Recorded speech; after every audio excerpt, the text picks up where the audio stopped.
Pemirsa, tunjukkan dukungan penuh kepada warga Palestina. Ribuan masyarakat Pasaman Barat dari berbagai kalangan melaksanakan aksi Long March Peduli Palestina di sepanjang jalan utama kota Simpang 4. Ribuan masyarakat dari Kabupaten Pasaman Barat dari berbagai kalangan yang tergabung dalam Aliansi Masyarakat Pasaman Barat Peduli Palestina laksanakan Long March sebagai bentuk kepedulian kepada warga Palestina yang menjadi korban agresi Israel.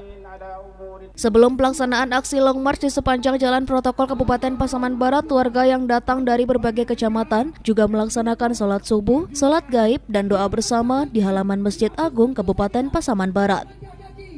Usai pelaksanaan sholat dan doa bersama, kegiatan dilanjutkan dengan orasi dari pemuka agama dan berbagai tokoh masyarakat, bentuk penolakan terhadap agresi Israel yang banyak memakan korban jiwa warga Palestina. Herlina Saputri, Ketua Umum Wirid Yasin Kabupaten Pasaman Barat, mengajak ibu-ibu Wirid Yasin memboikot produk-produk Israel agar Palestina segera merdeka. Buya Darmansyah, Ketua Aliansi Peduli Palestina, mengatakan selain sholat dan doa bersama, Long March kepedulian masyarakat Pasaman Barat terhadap Palestina juga dibuktikan dengan penggalangan dana dari peserta dan masyarakat. Yang ada ini berkisar 10 sampai 12 ribu orang.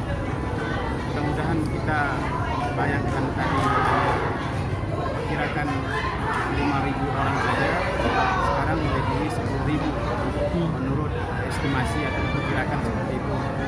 Dapat jumlah dana sementara ini berkisar 270 juta.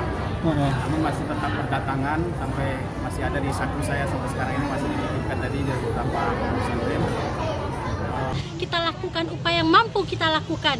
Kita boikot produk-produk yang berafiliasi dengan Israel, karena itu akan berkontribusi terhadap penciptaan rudal-rudal yang akan menghantam rakyat Palestina.